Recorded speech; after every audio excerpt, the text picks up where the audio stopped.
7h, 9h, Europe 1 matin. Et oui, votre signature Europe 1 du lundi. Bonjour Philippe. Bonjour Dimitri et bonjour à tous. Vous êtes allé au cinéma récemment, Philippe. Eh oui, je voudrais revenir sur l'actualité de la critique cinématographique.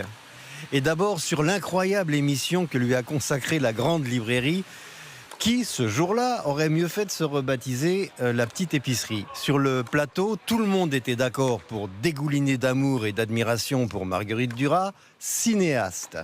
Ça m'a remis en mémoire ce qu'en disait mon regretté camarade Pierre Desproges. Marguerite Duras n'a pas écrit que des conneries, elle en a aussi filmé. Qui a vu un film de Duras jusqu'au bout comprendra.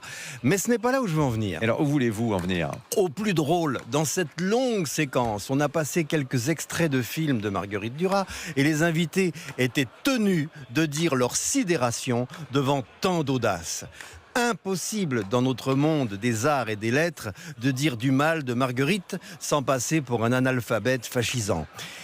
Il fallait voir les invités, sans doute un peu honteux d'être sommés d'encenser un néant, gênés, cherchant leurs mots, traquant la métaphore salvatrice. C'était à qui ferait l'éloge le plus absconce, le compliment le plus polysémique, le mot d'auteur le plus ambigu pour exprimer à quel point le cinéma de Marguerite Duras demandait un courage inouï, surtout pour le spectateur d'ailleurs, tout en laissant ouverte l'hypothèse que ces films sont des délires narcissiques d'un ennui surhumain.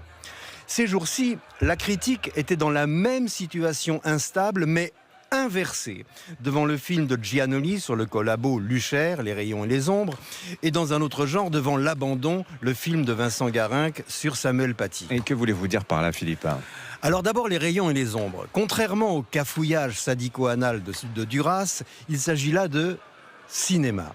On peut chipoter sur la longueur des scènes d'orgie, ce que la critique avait adoré chez Bertolucci ou Visconti, elle le déteste chez Giannoli, mais on sent bien que le problème n'est pas là. Il leur a été impossible de dire ce qu'ils pensaient vraiment du film, parce que Lucher, le salaud, est de gauche.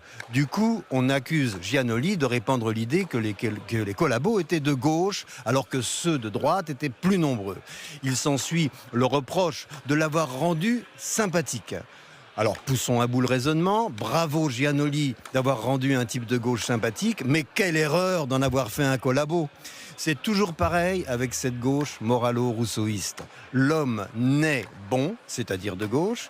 Il est impensable que les humains soient des salauds, a fortiori s'ils sont de gauche. Quant aux salauds, ce sont pas des humains. C'est pourtant simple. Alors donc, Giannoli a tort, donc son film est mauvais, contrairement aux films de Marguerite Duras, qui ne valent rien, mais qui sont formidables parce qu'elle a raison. Et le film sur Samuel Paty maintenant ? Alors la bouche en cul de poule de la critique de l'UMA et du Huffington Post est au bout du compte tordante.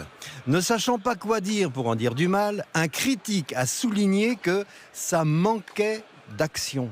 On décapite un prof au couteau et ça manque d'action. Alors pourquoi ce film est mauvais ? Demande la critique.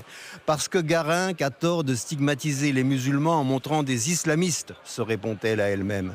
Mais pourtant, l'islamisme est une réalité qui n'a rien à envier au nazisme. Mais être contre ce nazisme-là, c'est être raciste. Dans ce monde islamo-rousseauiste, les terroristes naissent bons, c'est leurs victimes qui les pervertissent.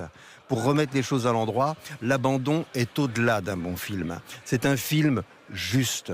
On ne pourra jamais faire le deuil de Samuel Paty, ni d'aucune des victimes des islamistes, tant que les causes de leur mort paradent toujours autour de nos écoles. Alors oui, projeté dans les collèges, ce film passionnant et scrupuleusement honnête est une mesure de survie pour le monde tel qu'on l'aime. Signature Europe 1, Philippe Val. Merci beaucoup, Philippe.